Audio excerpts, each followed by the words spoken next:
নবী সাল্লাল্লাহু আলাইহি ওয়াসাল্লাম বলেছেন যে এই দোয়া পড়ার পরে যদি কেউ সকালে পড়ে রাত্রের আগে মারা যায় জান্নাতে চলে যাবে। রাতে পড়ে সকালের আগে ইন্তেকাল করলে জান্নাতে চলে যাবে। আমি ইস্তিগফারের আপনাদেরকে 2-3টা দোয়া শিখাই দিই আগে ছোট্ট করে।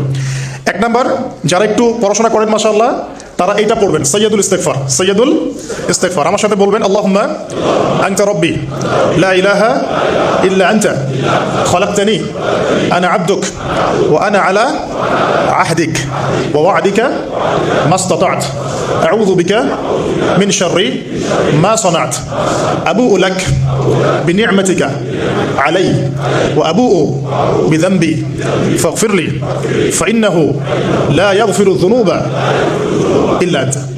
এই যে আমরা গত লেকচারে বলেছিলাম যে আমাদের ইবাদতগুলো অন্তঃসার শূন্য হয়ে যাচ্ছে এই কারণে, বিকজ আমরা অর্থটা বুঝি না। এই যে দোয়াটা আপনি করলেন, নবী সাল্লাল্লাহু আলাইহি ওয়াসাল্লাম বলেছেন যে এই দোয়া পড়ার পরে যদি কেউ সকালে পড়ে রাত্রের আগে মারা যায় জান্নাতে চলে যাবে। রাতে পড়ে সকালের আগে ইন্তেকাল করলে জান্নাতে চলে যাবে। তো কি পড়লাম? আল্লাহ পাক বলছেন, নবী সাল্লাল্লাহু আলাইহি ওয়াসাল্লাম বলছেন, আল্লাহুম্মা হে আল্লাহ আনতা রাব্বি, আল্লাহ তুমি আমার রব, খলাকতানি তুমি আমাকে সৃষ্টি করেছো, আনা আবদুক আমি তোমার বান্দা, ওয়া আনা আলা আহদিকা আমি তোমার সাথে যে অঙ্গীকার করেছি এর উপরে আছি, মাস্তাতাও থাকার চেষ্টা করছি, আমি সাধ্যমতো থাকার চেষ্টা করছি।